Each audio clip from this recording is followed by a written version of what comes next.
Hello and welcome everybody, welcome to the Hopes Academy. आज सभी लोगों का स्वागत है वंस अगेन। सो आज हम लोग जो है थर्मोडायनेमिक्स का चर्चा स्टार्ट करेंगे। थर्मोडायनेमिक्स एक वन ऑफ द मोस्ट सबसे डेंजरस पार्ट है केमिस्ट्री का।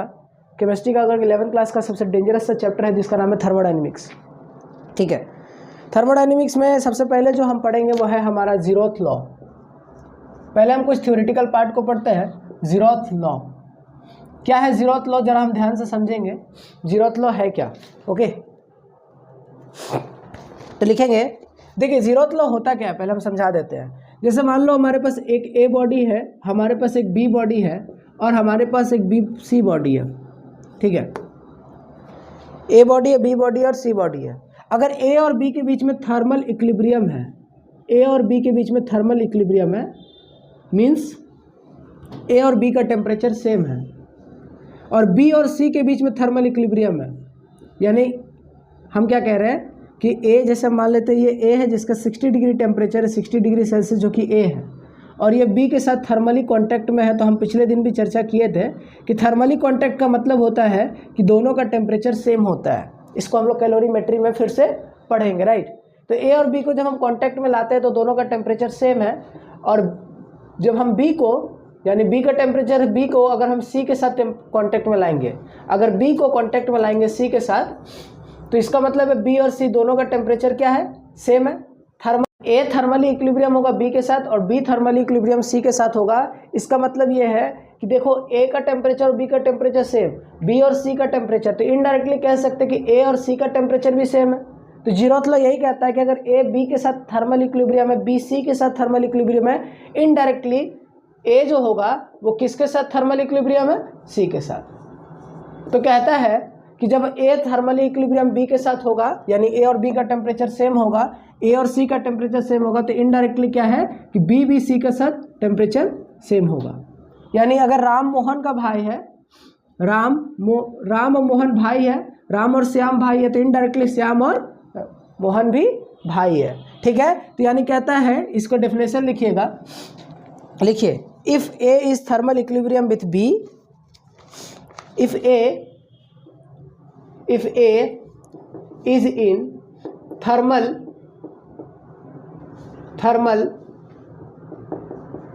equilibrium with B and A is in thermal equilibrium with C and A is in thermal equilibrium with C, if A is in thermal equilibrium with B and A is in thermal equilibrium with C, then B is also in thermal equilibrium. B is also in thermal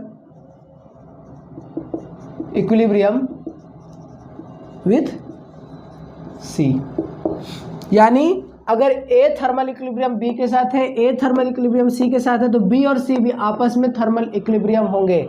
that is the definition of zeroth law. उतना ज़्यादा zeroth law का use नहीं होता है, but हम इसको definition याद रख लेंगे कि कभी भी तीन बॉडी है A B C, अगर A B के साथ थर्मल इक्विलिब्रियम और A C के साथ थर्मल इक्विलिब्रियम, इनडायरेक्टली B और C भी थर्मल इक्विलिब्रियम में होगा। ठीक है, thermal equilibrium means temperature same. Okay, there is no difference between temperature. There is no difference in temperature between B and C. Okay. चलिए now अब हम लिखेंगे first law of thermodynamics. First law of thermodynamics.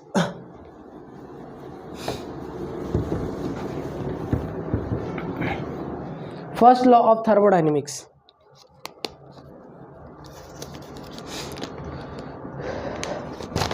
First law of thermodynamics जो है वो energy conservation पर है। First law of thermodynamics जो होता है, first law of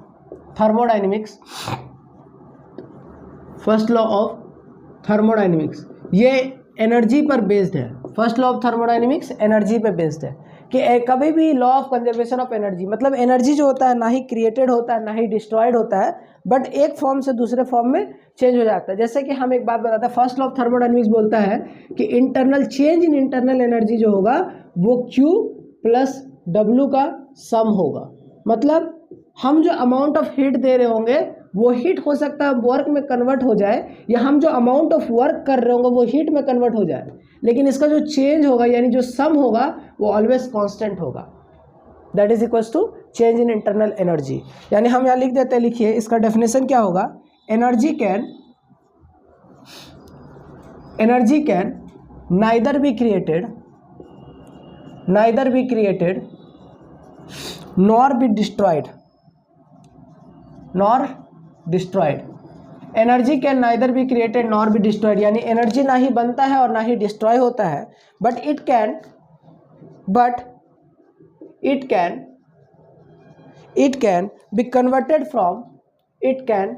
be converted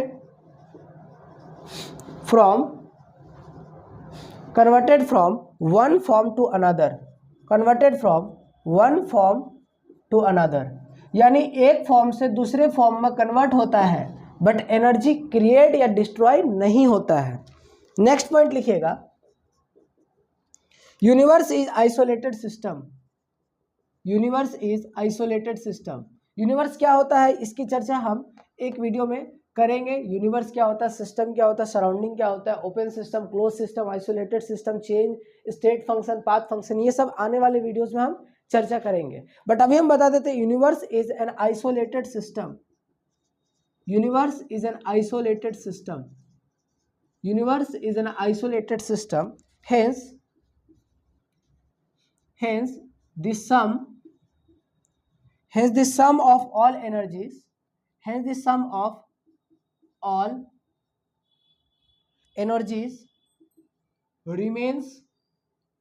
Hence the sum of all energies remains constant, यानी सम of all energies का जो सम होगा वो ऑलवेज कांस्टेंट होगा। So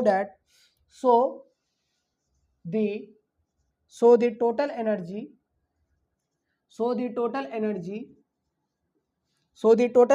is constant. So total energy क्या होगा, कांस्टेंट होगा। दैट मीन्स डेल्टा यू बराबर change in internal energy. Delta का मतलब क्या है, change in internal energy is equals to Q plus W.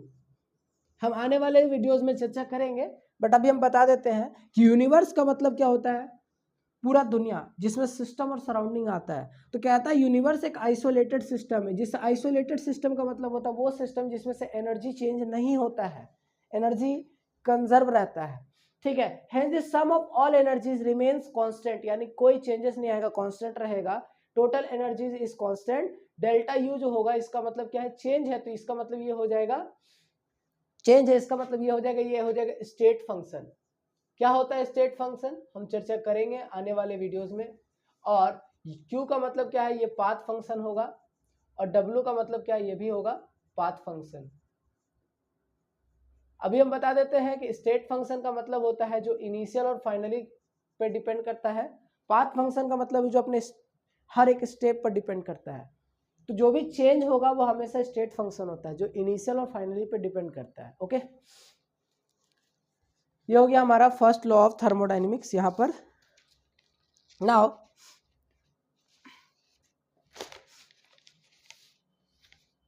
इस पे हम क्वेश्चन करते हैं। फर्स्ट लॉ ऑफ थर्मोडायनेमिक्स से कुछ क्वेश्चंस करते हैं जो कि आया हुआ है जेईई मेंस में directly.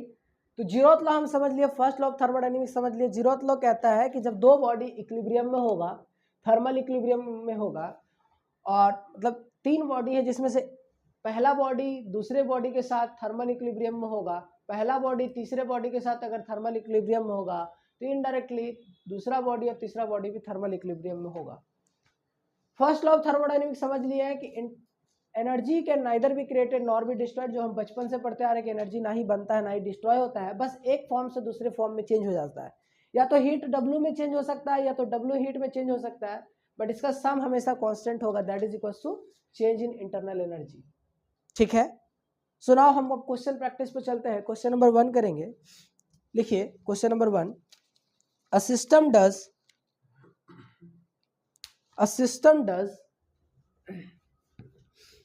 200 joule of work. A system does 200 joule of work. A system does 200 joule of work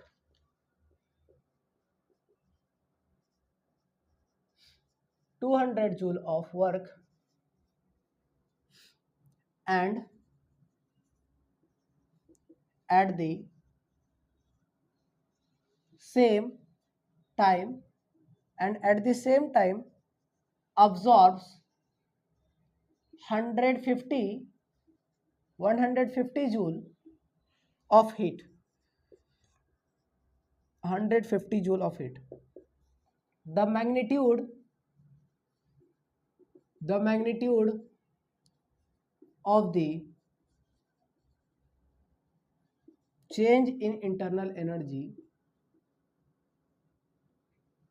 equal to dash. ये हमारा जेईई में इसमें सवाल पूछा गया है, बट किसी भी सवाल को करने से पहले हम एक बात समझना चाहेंगे कि जो फर्स्ट लॉ ऑफ थर्मोडायनेमिक्स है वो लगाया कैसे जाता है। ठीक है, तो हम यहाँ पर इस क्वेश्चन से पहले इससे एक साइड में हम समझते हैं साइन कन्वेंशन।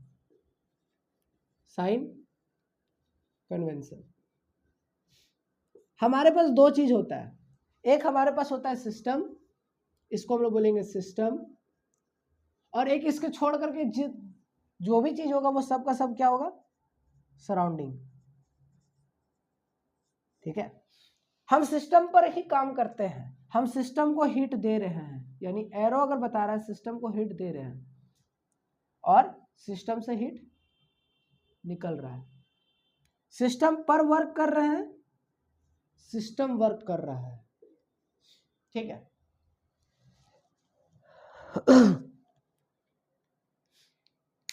ओके। तो यहां पर हम समझेंगे, यहां पर 4 लाइन लिखेंगे। पहला लाइन लिखेंगे work done by the system, work done by the system. दूसरा लिखेंगे work done on the system. तीसरा लिखेंगे heat given to the system.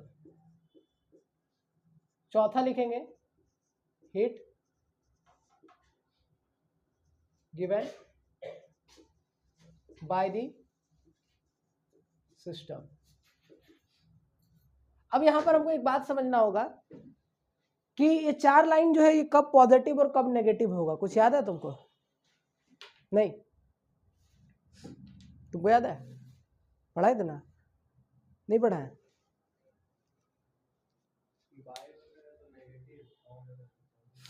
देखिए क्या बोल रहा है भाई, देखो हम एक बात यहां समझेंगे कि सिस्टम दुनिया का वो आदमी, system is a negative person, system is a negative person. ठीक है, यानी सिस्टम जो भी काम कर रहा होगा वो हमेशा नेगेटिव होगा। साइड में लिख लीजिए ताकि आपको एग्जाम के दिन याद रहे। सिस्टम नेगेटिव है, सिस्टम जो करेगा वो नेगेटिव होगा, सिस्टम जो करेगा वो नेगेटिव होगा। जैसे यहां पर लिखा work done by the system, यानी सिस्टम काम कर रहा है, तो इसका मतलब अगर सिस्टम काम कर रहा है तो इसका मतलब ये नेगेटिव होगा। Work done on the system, यानी सिस्टम पर काम कर रहे हैं, तो करने वाला कौन है? करने वाला है सराउंडिंग, तो सराउंडिंग होगा तो इसका मतलब क्या लिखेंगे? Positive. Heat given to the system, यानी सिस्टम को दे रहे हैं, तो देने वाला कौन है? देने वाला अगर सराउंडिंग है तो इसका मतलब होगा positive. Heat given by the system, यानी सिस्टम दे रहा है और सिस्टम कुछ भी करेगा ना वो नेगेटिव होगा, चाहे हिट दे चाहे वर्क करे, तो यानी यहां पर क्या लिखेंगे? नेगेटिव। ये साइन कन्वेंशन उतना इंपॉर्टेंट, बहुत ज्यादा इंपॉर्टेंट रोल प्ले करता है। और वर्क का क्वेश्चन जो है वो जेईई मेंस और नीट में पक्का आएगा, लेकिन ये नहीं समझ आएगा कि फॉर्मूला कौन सा लगा है। ठीक है, तो अभी हम धीरे धीरे करके सीखेंगे, सारे चीजों को सीखेंगे, वर्क कैलकुलेशन ये सब चीज। तो यानी काम यह है कि अगर सिस्टम कर रहा होगा तो हमेशा नेगेटिव होगा, सराउंडिंग कर रहा होगा तो हमेशा पॉजिटिव होगा। सराउंडिंग एक अच्छा पर्सन है और सिस्टम एक खराब पर्सन होगा। ठीक है, तो यहाँ पर जो क्वेश्चन है उसमें क्या बोल रहा है इसको लिखेंगे पहले, या नोट कर लेते हैं इसको। हो गया नोट? जल्दी करिए।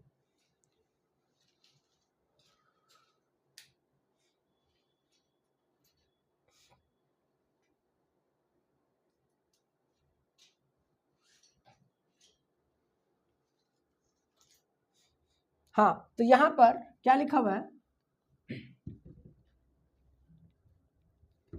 इस क्वेश्चन को आप समझते हैं कि क्वेश्चन क्या बोल रहा है। हालांकि क्वेश्चन बाद में लिखना चाहिए था, पहले साइन कन्वेंशन समझाना चाहिए था, बट गलती से लिख दिया।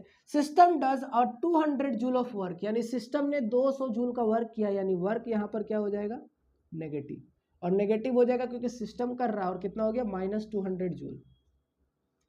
एट द सेम टाइम, यानी इसी टाइम पर, इसी time absorb 150 joule of heat, यानी अब्जॉर्ब कर रहा है, कौन कर रहा है, लाइन को थोड़ा ध्यान से समझेंगे कि a system does a 200 joule of work, यानी सिस्टम ने वर्क किया और अब्जॉर्ब करने का भी काम किया, तो यहाँ पर अब्जॉर्ब कौन कर रहा है, सिस्टम। और अगर कोई काम सिस्टम अब्जॉर्ब कर रहा है तो देने वाला कौन होगा, सराउंडिंग। अगर सराउंडिंग होगा तो इसका मतलब है कि हीट को अब्जॉर्ब किया, तो हीट बराबर क्या लिखेंगे, +150 जूल। प्लस क्यों हुआ, समझ आया? फिर से पढ़ते हैं, अ सिस्टम, क्योंकि अभी जैसे जैसे सवाल आगे बढ़ेगा सवाल यहीं से आएगा, लेकिन समझ नहीं आएगा कि प्लस कब होगा माइनस कब होगा। फिर से समझते हैं, system does a 200 joule of work, यानी सिस्टम ने 200 जूल का काम किया, ठीक है, 200 जूल काम system does 200 joule of work, यानी सिस्टम ने किया, तो वर्क क्या हो गया, नेगेटिव, क्योंकि यहाँ पर लिखा हुआ है कि सिस्टम जो भी करेगा वो नेगेटिव होगा। आगे बढ़ते हैं, अब्जॉर्ब ऑफ हीट, तो देने वाला कौन है, सराउंडिंग, यानी हमेशा यहां पर लिख सकते हैं कि हमेशा देने वाले को चेक करो, हमेशा देने वाले को चेक करो। अगर देने वाला सिस्टम होगा, अगर सिस्टम हुआ तो नेगेटिव और सराउंडिंग हुआ तो पॉजिटिव, ठीक है। चलो, तो यहां पर ये आ गया, हमसे कह रहा है इंटरनल एनर्जी निकालिए, यानी डेल्टा यू निकालिए, तो यहां पर डेल्टा यू बराबर हम क्या लिखेंगे, Q + W। This is first law of thermodynamics. Delta U का वैल्यू कितना है, डेल्टा यू का वैल्यू निकालना है, क्यू का वैल्यू कितना है, क्यू का वैल्यू जो है वो दिया हुआ 150, एंड माइनस के यहाँ पर 200 लगाएंगे तो आंसर आ जाएगा डेल्टा यू बराबर 50 - 50 जूल। अब जैसे ही हम जेईई मेंस के एग्जाम में -50 टिक लगा के आए थे, आंसर गलत हो गया था, क्योंकि यहाँ पर कह रहा है मैग्नीट्यूड बताइए, और मैग्नीट्यूड का मतलब होता है विदाउट साइन बताइए कितना वैल्यू है, दैट इज 50, तो यहाँ पर आंसर होगा 50 जूल, ठीक है, क्लियर है। अब हमको कैसे पता चला कि आंसर जूल में ही आएगा, तो सारे चीज जिसका जिसका एडिशन कर रहे हैं वो जूल में है, ये भी जूल में है और ये भी जूल में है, दोनों जूल में, तो आंसर भी जूल में आएगा। छापिए,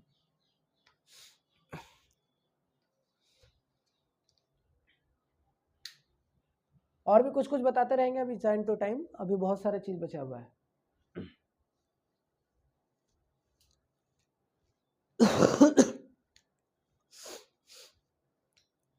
हो गया,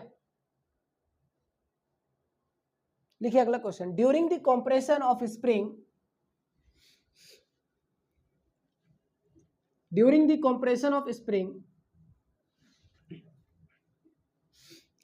कभी भी जैसे फिजिक्स में जो सवाल आएगा, थर्मोडायनेमिक्स और केमिस्ट्री में जो सवाल आएगा, दोनों में फर्क ये रहेगा कि फिजिक्स में सिर्फ थर्मोडायनेमिक्स जो आएगा वो केटीजी से मिला के आएगा, यानी आइडियल गैस इक्वेशन यानी गैस लॉ चैप्टर से मिला करके आएगा। तो हम क्वेश्चन जब कराएंगे तो हम आगे चल के कुछ ऐसे भी क्वेश्चन कराएंगे जो कि दोनों से मिक्सअप किसी में भी आ सकता है, प्रोबेबिलिटी, जैसे ये वाला सवाल किसी में भी आ सकता है, ठीक है। लिखिएगा, ड्यूरिंग कॉम्प्रेशन ऑफ स्प्रिंग, यानी एक स्प्रिंग का कॉम्प्रेशन हो रहा है, जैसे कि ये सवाल दिख ही रहा है कि लग रहा है कि ये तो फिजिक्स के सवाल है, ड्यूरिंग द कॉम्प्रेशन, ठीक है, दोनों में फर्क क्या है सब बताते चलेंगे। During the compression of spring, the work is 10 kilojoule, the work is 10 kilojoule and 2 kilojoule energy,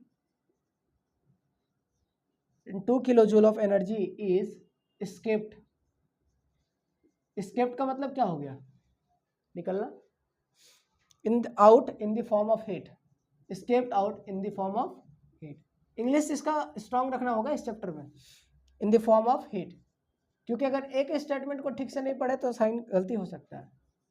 और केमिस्ट्री में जो आएगा थर्मोडायनेमिक्स का, अगर सिंपली वर्क से आ गया सवाल तो बहुत बढ़िया है, नहीं तो फिर तो इसको थर्मोडायनेमिक्स थर्मो केमिस्ट्री से मिला के आएगा। चलिए, ड्यूरिंग कॉम्प्रेशन ऑफ स्प्रिंग, यानी स्प्रिंग का कॉम्प्रेशन हुआ है, the work is 10 kilo joule, यानी वर्क यहां पर कौन क्या होगा, ड्यूरिंग कॉम्प्रेशन ऑफ स्प्रिंग, यानी स्प्रिंग को हमने कॉम्प्रेस किया है, तो करने वाला कौन है? सिस्टम नहीं है, सिस्टम तो स्प्रिंग है, सराउंडिंग होगा ना। देखो ड्यूरिंग कॉम्प्रेशन यानी कॉम्प्रेस किसने किया है? स्प्रिंग को। तो स्प्रिंग को कॉम्प्रेस करेगा उसका सराउंडिंग। अगर मान लो हम ये स्प्रिंग बनाते हैं तो बाहर से इसको कोई कॉम्प्रेस कर रहा है यानी सराउंडिंग कर रहा है, यानी वर्क जो हुआ है वो कितना हो जाएगा? यहाँ पर वर्क हो जाएगा +10 किलो जूल। इंग्लिश को समझेंगे तो सवाल बहुत आसानी से होगा। माइनस रखेंगे, ऑप्शन मिल जाएगा, टिक लगा के आएंगे, बोलेंगे क्वेश्चन बहुत आसान था, लेकिन आंसर गलत हो जाएगा। And 2 kilo joule of energy is escaped out, यानी यहाँ से एनर्जी निकला। स्प्रिंग में से अगर एनर्जी निकल रहा है तो सिस्टम में से एनर्जी निकल रहा है, यानी energy in the form of heat, यानी क्यू की वैल्यू जो हो गई वो हो जाएगी -2 kilo joule. The change in internal energy बताइए तो कितना होगा? जैसे चेंज इन इंटरनल एनर्जी बोलेगा यानी first law of thermodynamics, delta U बराबर Q + W। कितना आंसर आ रहा है? डेल्टा यू बराबर -2 + 10 किलो जूल, तो आंसर कितना आ जाएगा? 8 किलो जूल। ठीक है, आया? बहुत आसान है, यहाँ से तो बहुत आसान है। मेन जो है वो यहाँ पकड़ना इंपॉर्टेंट है, साइन नहीं पकड़ा तो आंसर गलत हो जाएगा। छापिए।